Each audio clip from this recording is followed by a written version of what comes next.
다 함께 사도신경 하심으로 11월 4일 새벽 예배를 하나님 앞에 드리겠습니다.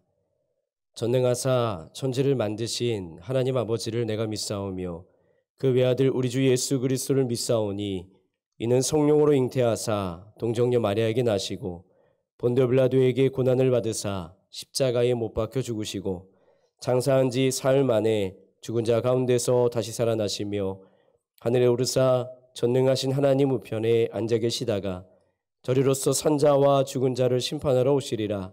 성령을 믿사오며 거룩한 공회와 성도가 서로 교통하는 것과 죄를 사하여 주시는 것과 몸이 다시 사는 것과 영원히 사는 것을 믿사옵나이다. 아멘. 다 함께 찬송가 563장 찬양하겠습니다.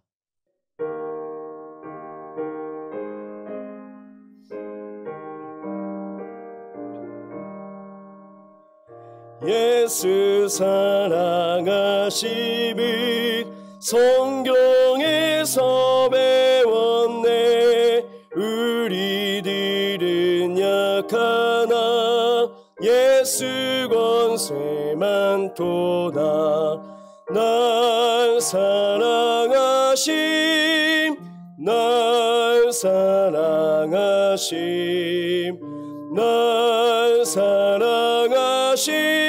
성경에 쓰였네. 나를 사랑하시고 나의 죄를 다 씻어 하늘 문을 여시고 들어가게 하시네.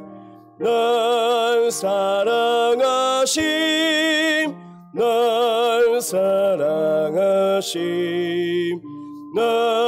사랑하심 성경에 쓰였네. 내가 연약할수록 더욱 귀히 여기사 높은 보좌 위에서 낮은 나를 보시네. 날 사랑하심 날 사랑하심 성경에 쓰였네. 세상 사는 동안에 나와 함께 하시고 상 떠나가는 날 천국 가게 하소서. 날 사랑하심 날 사랑하심 성경에 쓰였네. 아멘. 오늘 함께 보실 하나님의 말씀은 누가복음 9장 1절부터 9절까지 말씀입니다. 누가복음 9장 1절에서 9절까지 말씀입니다. 제가 봉독하겠습니다. 예수께서 12제자를 불러 모으사 모든 귀신을 제어하며 병을 고치는 능력과 권위를 주시고 하나님의 나라를 전파하며 앓는 자를 고치게 하려고 내보내시며 이르시되 여행을 위하여 아무것도 가지지 말라. 지팡이나 배낭이나 양식이나 돈이나 두보롯을 가지지 말며 어느 집에 들어가든지 거기서 머물다가 거기서 떠나라. 누구든지 너희를 영접하지 아니하거든 그 성에서 떠날 때에 너희 발에서 먼지를 떨어버려 그들에게 증거를 삼으라 하시니 제자들이 나가 각 마을에 두루다니며 곳곳에 복음을 전하며 병을 고치더라. 분봉왕 헤롯이 이 모든 일을 듣고 심히 당황하니 이는 어떤 사람은 요한이 죽은 자 가운데서 살아났다고도 하며 어떤 사람은 엘리야가 나타났다고도 하며 어떤 사람은 옛 선지자 한 사람이 다시 살아났다고도 함이라. 헤롯이 이르되 요한은 내가 목을 베었거늘 이제 이런 일이 들리니 이 사람이 누군가 하며 그를 보고자 하더라. 아멘. 할렐루야. 계속되는 다니엘 기도회 가운데 많은 은혜의 시간이 되시는 줄로 믿습니다. 오늘 이 새벽에 영상으로 예배를 드리는 모든 성도님들 가운데 하나님의 인도하심이 함께 하시기를 주님의 이름으로 축복합니다. 현대 사회를 살아가는 우리는 이 준비성이라는 것에 때로는 강박에 시달릴 때가 많이 있음을 경험하게 됩니다. 노후를 준비하고 자녀들의 교육을 준비하고 또 내일에 무엇을 해야 될지 업무를 준비하고 무언가를 시작하려면 통장에 있는 잔고가 넉넉해야 되고 남들보다 뛰어난 자격증, 스펙이라고 이야기하죠. 남들보다 뛰어난 것이 있어야 되고 든든한 배경이 있어야 된다라고 생각합니다. 준비가 덜 된 상태, 즉 가진 것이 없는 상태는 우리에게 극심한 불안을 안겨줄 때가 많이 있습니다. 그런데 오늘 본문의 말씀을 보니까 예수님은 이 세상의 상식과는 정반대의 명령을 우리에게 하고 계십니다. 인류 구원이라고 하는 가장 거대한 사명을 우리에게 맡기시면서 제자들에게는 이렇게 말씀하시죠. 아무것도 가지지 말라라고 말씀하십니다. 이 역설적인 명령 속에 담긴 주님의 의도가 과연 무엇일까요? 이 새벽에 하나님 나라의 일꾼은 무엇으로 살아가는지 오늘 말씀을 통해 세 가지의 영적 원리를 함께 나누기를 간절히 소망합니다. 첫 번째로 능력은 소유가 아니라 위임이라는 사실을 우리는 기억해야 됩니다. 오늘 1절 말씀을 함께 읽겠습니다. 예수께서 12제자를 불러 모으사 모든 귀신을 제어하며 병을 고치는 능력과 권위를 주시고 제자들이 사명을 감당하기 위해 가장 먼저 필요한 것은 돈이나 지팡이가 아니었습니다. 바로 예수님께서 주시는 능력이라고 표현된 것입니다. 그리고 권위라고 설명된 것입니다. 이 능력은 원어로 디나미스라고 하는 단어고 이 권위라고 하는 단어는 엑소시아라고 하는 단어입니다. 주님이 주시는 능력과 주님이 주시는 권위, 능력과 권위는 우리 사역의 표준이 된다라는 것을 우리는 기억해야 됩니다. 우리는 때때로 내가 무엇을 가졌지, 내가 무엇으로 살아가고 있지라고 하는 배경과 또 소유한 것을 집중하게 됩니다. 내가 가진 학위, 내가 가진 재산, 내가 가진 인맥이 나의 능력이라고 착각하기도 하죠.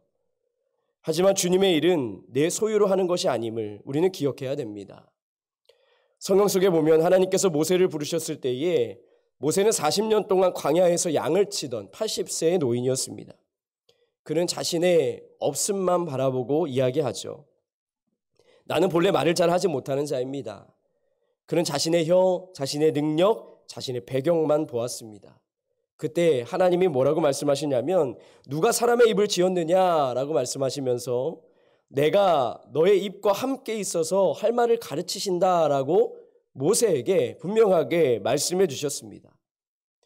하나님은 모세의 웅변수를 보고 부르신 것이 아닙니다. 하나님은 모세의 없음이라고 하는 것의 위에 하나님의 있음을 부어주셨습니다. 모세는 없었지만 하나님은 있음으로 그에게 위임해 주셨다라고 하는 것이죠. 사랑하는 성도 여러분, 주님의 일은 처음부터 끝까지 위임의 역사인 줄로 믿습니다. 제자들은 12명이었지만 그들 스스로는 귀신을 쫓아낼 힘이 없었고 능력이 없었습니다. 병을 고칠 의술도 없었습니다. 그러나 주님이 그들에게 권위라고 하는 것을 주시자 그들은 주님의 이름으로 그 일을 감당할 수 있게 되었다는 사실에 우리는 주목해 봐야 됩니다. 여러분, 오늘날 우리가 교사로 또 속장으로 혹은 직장에서 크리스천으로 살아갈 때에 나는 자격이 없다, 나는 능력이 부족하다라고 느낄 수가 있습니다. 그렇습니다. 우리는 능력이 부족합니다. 그러나 중요한 것은 내 능력이 아니라 나를 보내신 분의 능력인 줄로 믿습니다. 나를 보내신 이 바로 주님께서 우리의 자격을 보고 쓰시는 것이 아니라 주님의 권위를 우리에게 위임해 주셨기 때문에 우리가 사역을 감당할 수 있는 것이죠. 여러분, 오늘 하루 내 힘이 아닌 나에게 권위를 주신 주님을 의지하며 나아가시기를 주님의 이름으로 축복합니다. 내 힘이 아닙니다. 주님이 주신 힘을 가지고 주님이 맡겨주신 일을 가지고 나아가는 그냥 고백이 있는 저와 여러분 되시기를 주님의 이름으로 축복합니다. 두 번째로 순종이라고 하는 것은 전적인 의존을 배운다라고 하는 것이죠. 주님은 능력과 권위를 주신 뒤에 아주 구체적인 지침을 주고 있습니다. 3절 말씀에 잘 표현되어 있는데 함께 읽겠습니다. 이르시되 여행을 위하여 아무것도 가지지 말라.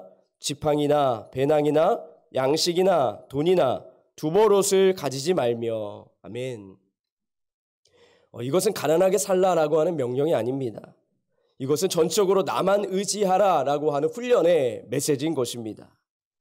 여기서 지팡이라고 하는 것은 당시의 여행자들에게는 자신을 보호할 무기이자 길을 짚는 도구가 바로 지팡이였습니다. 안전함을 이야기하는 것이죠.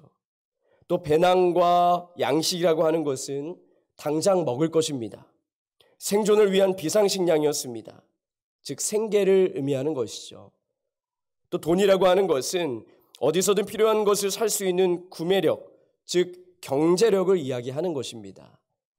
또 두벌의 옷은 여벌의 옷, 즉 미래에 대한 대비를 이야기하고 있는 것이죠. 이처럼 예수님은 제자들이 의지할 법한 모든 인간적인 안전장치를 제거해 버리셨습니다. 왜 그러셨을까요?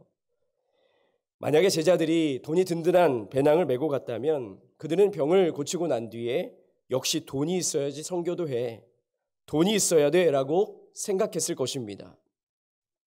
만약 그들이 튼튼한 지팡이를 들고 갔다면 내 힘으로 나를 지켰다, 내가 가진 것으로 나를 지켰다라고 여길 것입니다. 주님은 제자들이 오직 하나님 한 분만 바라보게 하시고 하나님이 나의 공급자이십니다라는 것을 뼈저리게 체험하기를 원하셨습니다. 성경 속에서도 광야의 만나를 보면 이 하나님의 역사가 우리에게 전해지고 있습니다. 이스라엘 백성들이 광야를 지날 때에 하나님은 40년 동안 만나를 내려주셨죠.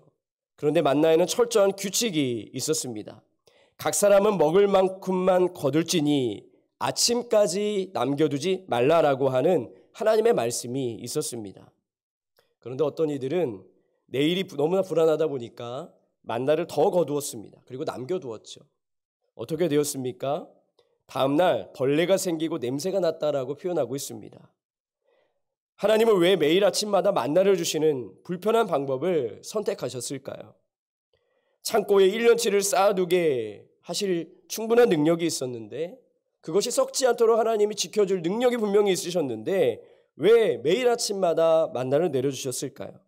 그것은 바로 의존이라고 하는 훈련입니다. 하나님, 오늘도 주셔야 삽니다. 내일도 주님이 주실 것을 바라봅니다. 라고 하는 것이 바로 일용할 양식을 구하는 우리의 모습입니다. 여러분, 우리는 때때로 우리의 두 벌의 옷을 의지합니다. 내일에 쓸 돈, 나의 경력, 나의 건강, 나의 저축, 얼만큼 가지고 있느냐, 내 잔고가 얼마냐를 의지하는 것이 우리의 인생입니다. 그것들이 때로는 나를 지켜줄 것이라고 믿고 있습니다. 그러나 주님은 분명히 우리에게 말씀하십니다. 그것이 너희 주인이 되지 않게 하라라고 분명하게 말씀하고 있습니다. 물론 우리는 성실하게 계획하고 성실하게 저축해야 됩니다. 하지만 그것이 하나님보다 더 큰 안전장치요, 하나님보다 더 큰 나의 어떻게 보면 보험으로 여겨질 때에 우리는 아무것도 가지지 말라라고 하는 주님의 음성에 귀 기울이며 나아가야 됩니다. 사랑하는 성도 여러분, 오늘 나의 공급자가 내 통장이 아니라 내 배경이 아니라 하나님이심을 고백하는 저와 여러분 되시기를 주님의 이름으로 축복합니다. 어느 집에 들어가든지 거기서 머무는 삶, 하나님이 예비하신 공급하심을 신뢰하는 저와 여러분의 삶이 되시기를 주님의 이름으로 축복합니다. 마지막 세 번째로 우리에게 주시는 말씀은 이 순종이라고 하는 것은 힘이 있어서 세상을 뒤흔들 수 있다라고 하는 겁니다. 이렇게 말도 안 되는 명령을 받은 제자들이 어떻게 했을까요? 6절 말씀을 보니까 제자들이 나가 각 마을에 두루 다니며 곳곳에 복음을 전하며 병을 고쳤더라라고 말씀하고 있습니다. 불평하지 않았습니다. 따지지도 않았습니다. 그들은 즉시 순종했습니다. 그들은 주님이 주신 권위를 의지하고 순종하며 나아갔죠. 그 결과가 무엇입니까? 우리 7절부터 9절까지 말씀을 다시 한번 읽어보겠습니다. 분봉왕 헤롯이 이 모든 일을 듣고 심히 당황하니 이는 어떤 사람은 요한이 죽은 자 가운데서 살아났다고도 하며 어떤 사람은 엘리야가 나타났다고도 하며 어떤 사람은 옛 선지자 한 사람이 다시 살아났다고도 함이라. 헤롯이 이르되 요한은 내가 목을 베었거늘 이제 이런 일이 들리니 이 사람이 누군가 하며 그를 보고자 하더라. 아멘. 당시에 세상의 권력을 한 손에 쥐었던 분봉왕 헤롯이 이 소식을 듣습니다. 심히 당황했다라고 성경은 이야기하고 있죠. 이처럼 헤롯은 굉장히 강력한 왕이었습니다. 자기가 보고 싶은 것은 무엇이든 볼 수 있었고 죽이고 싶은 사람은 마음대로 죽일 수 있는, 그래서 세례 요한도 죽임을 당하게 되었죠. 권력자였습니다. 그런데 이 헤롯이 돈도 없고 칼도 없고 배낭도 없는 제자들 때문에, 그들이 전하는 예수라고 하는 이름 때문에 혼란에 빠지게 됩니다. 요한은 선지자를 내가 목을 베었는데 이제 이런 일들이 들리니 과연 이 사람이 누군가라고 두려운 마음을 들게 하나님이 만드셨다라고 하는 것이죠. 여러분, 이것이 복음의 능력입니다. 세상은 돈과 권력과 군사력으로 움직이는 것처럼 보입니다. 하지만 하나님의 나라는 아무것도 가지지 않는 자들이 순종을 통해서 세상을 뒤흔들 줄로 믿습니다. 성경에 보게 되면 베드로와 요한의 이야기가 나오죠. 사도행전 3장 말씀에 보면 성전 미문에 일어서지 못하는 사람이 구걸을 하고 있습니다. 베드로와 요한이 그를 주목했고 그들은 예수님의 제자답게 가진 것이 없지만 이라는 고백을 하게 됩니다. 사도행전 3장 6절 말씀입니다. 은과 금은 내게 없거니와 내게 있는 이것을 내게 주노니 나사렛 예수 그리스도 이름으로 일어나 걸으라. 아멘. 만약 베드로에게 돈이 있었다면 그는 몇 편 적선하고 그냥 지나갔을 것입니다. 그랬다면 일어서지 못하는 사람의 인생은 바뀌지 않았을 것이죠. 그러나 베드로는 돈이 없었기 때문에, 즉 세상에 힘이 없었기 때문에 자신에게 위임된 예수님의 이름, 하늘의 권위를 사용하여 선포할 수 있었다라는 것이죠. 그 결과 일어서지 못하는 사람이 일어났고 예루살렘 전체가 충격에 빠지게 됩니다. 여러분, 때때로 우리는 이 세상에 영향력을 끼치기 위해서 더 많은 돈, 더 높은 지위, 더 큰 교회가 필요하다라고 생각하죠. 하지만 오늘 본문은 정반대로 우리에게 이야기합니다. 세상이 두려워하는 것은 우리의 소유가 아니라 우리의 순종입니다. 우리가 가진 것이 없음을 인정하고 오직 주님의 권위만을 의지하고 복음을 전하고 사랑을 실천할 때에 세상은 흔들리게 되어 있고 당황하게 되어 있습니다. 세상은 우리가 가진 것을 보는 것이 아니라, 그것을 보고 놀라는 것이 아니라, 때로는 가진 것이 없어도 당당하고 고난 중에도 기뻐하고 손해를 보면서까지 사랑하는 우리의 삶을 보고 이 헤롯처럼 당황하면서 저들의 능력은 도대체 무엇인가라고 묻게 될 것입니다. 사랑하는 성도 여러분, 우리가 가진 것을 자랑하는 것, 사실 우리가 자랑할 것은 아무것도 없죠. 우리가 가진 것에 주목하는 것이 하나님이 원하시는 삶이 아니라 바로 하나님 앞에 순종하는 삶을 원하시는 줄로 믿습니다. 때로는 부족해도, 때로는 상황과 여건이 힘들어도, 때로는 좋지 않을지라도 그 가운데서 감사할 수 있는 삶을 살아갈 때에 하나님, 우리를 통해서 하나님의 이름을 드러나게 하실 줄로 믿습니다. 저와 여러분의 삶 가운데에 하나님의 이름을 드러내는, 자족하며 만족하며 감사하는 복된 삶을 살아가시기를 주님의 이름으로 축복합니다. 말씀을 정리하겠습니다. 주님은 오늘 우리를 세상 속으로 파송하고 계십니다. 우리의 직장으로, 우리의 가정으로, 또 우리가 만나는 이웃들에게도 파송하고 계시죠. 그런데 그렇게 말씀하실 때에 우리는 때로 가진 것이 없어서 갈 수 없습니다라고 말할 때가 있다라고 하는 것이죠. 오늘 분명하게 우리에게 말씀하십니다. 너의 능력을 보지 말고 내가 위임한 권위를 가지고 또 너의 배낭을 의지하지 말고 매일 공급하는 나를 의지하며 나아가라 라고 말씀하십니다. 내가 순종할 때에 세상, 즉 헤롯, 세상이 너를 인해서 당황하게 될 것이다 라고 분명하게 말씀하고 있습니다. 오늘 이 새벽에 주님 앞에 우리의 불안한 배낭을 내려놓으시기를 간절히 소망합니다. 내가 꽉 붙잡고 있던 돈, 경력, 건강, 때로는 자녀라고 하는 안전장치를 내려놓고 빈손으로 주님 앞에 나아가서 붙들기를 원합니다. 주님, 내게는 금과 은이 없습니다. 내게는 내세울 자식이 없습니다. 그러나 내게 위임하신 예수 그리스도의 이름으로, 그 권위로 오늘 하루를 살아가겠습니다. 나를 통하여 일하여 주시옵소서. 이렇게 기도하며 나아갈 때에 아무것도 없이 모든 것을 행하는 기적의 통로로 쓰임받는 귀한 하루가 될 줄로 믿습니다. 오늘 하루도 승리하며 또 전혀 다니엘 기도회를 통해서 다짐하고 은혜 받는 저와 여러분 되시기를 주님의 이름으로 축복합니다. 기도하겠습니다. 사랑과 은혜가 풍성하신 하나님, 고요한 이 새벽에 세상의 분주함보다 하나님을 먼저 찾게 하시니 감사합니다. 흑암 같던 밤이 지나고 새 아침이 밝아오듯이 우리의 어두운 심령에 말씀의 빛을 비춰주시니 감사합니다. 하나님 말씀을 통해서 아무것도 가지고 가지 말라라고 하신 주님의 역설적인 명령 앞에 우리가 서게 됩니다. 주님, 우리는 너무나 많은 것을 손에 쥐고 있습니다. 돈과 건강과 지식과 경험이라고 하는 두 벌의 옷과 양식의 주머니가 없으면 한 걸음도 뗄 수 없다라고 하는 그 연약한 마음 가운데 살고 있습니다. 하나님, 우리의 이 연약한 마음을 불쌍히 여겨 주시옵소서. 우리의 능력이 주님의 위임하심에 있음을 깨닫게 하시고 우리와 함께하겠다 하신 주님의 그 약속을 붙들게 하시고 그 말씀에 순종하며 이 세상을 살아갈 수 있도록 주님 인도하여 주시옵소서. 오늘 우리에게 일용할 양식을 채워주시고 인도하셔 주실 줄로 믿습니다. 내일의 염려 때문에 오늘 주신 은혜를 쌓아두려고 했던 어리석음을 버리게 하시고 오직 나를 먹이시고 입히시는 주님의 신실하심을 의지하는 우리 모두가 되게 하여 주시옵소서. 세상이 갖지 못한 예수 그리스도를 증거하는 통로가 되게 하시고 그 말씀에 순종하며 오늘도 감사와 기쁨이 넘치는 복된 삶이 될 수 있도록 인도하여 주시옵소서. 하나님, 우리 교회 성도들을 위해 기도합니다. 하나님, 육신의 연약함으로 인하여 또 삶의 어려움으로 인하여 근심과 걱정으로 인하여 하나님 앞에 간구하고 있는 성도들이 있습니다.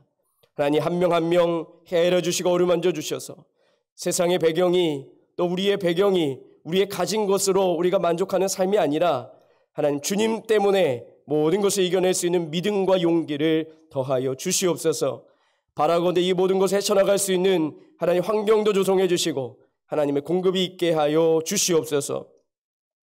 하나님, 오늘은 우리 전도대를 위해 기도하는 날입니다. 오늘도 하나님 복음을 들고 하나님 주변에 있는 많은 이들에게 주님의 은혜를 증거할 때에 하나님만 증거하게 하시고 하나님 사랑을 나타낼 수 있는 전도대 되게 하여 주시옵소서. 오늘 하루도 주님께 맡기오며 저녁에 있을 단일 기도회 가운데도 하나님 은혜 부어주실 줄로 믿사오며 예수님의 이름으로 기도했사옵나이다. 아멘. 하늘에 계신 우리 아버지여, 이름이 거룩히 여김을 받으시오며 나라의 임하옵시며 뜻이 하늘에서 이룬 것 같이 땅에서 이루어지이다. 오늘날 우리에게 일용할 양식을 주옵시고 우리가 우리에게 죄 지은 자를 사하여 준 것 같이 우리의 죄를 사하여 주옵시고 우리를 시험에 들게 하지 마옵시고 다만 악에서 구하옵소서. 대개 나라와 권세와 영광의 아버지께 영원히 있사옵나이다. 아멘. 오늘 두 가지로 함께 기도하실 때에 먼저는 하나님께 내 삶의 주권을 위임하게 하여 주시옵소서. 또 하나님의 마음으로 믿지 않은 영혼을 전도하는 전도대 되게 하여 주시옵소서. 우리 이 마음을 가지고 주의 이름 부르고 함께 합심하여 기도하겠습니다. 주여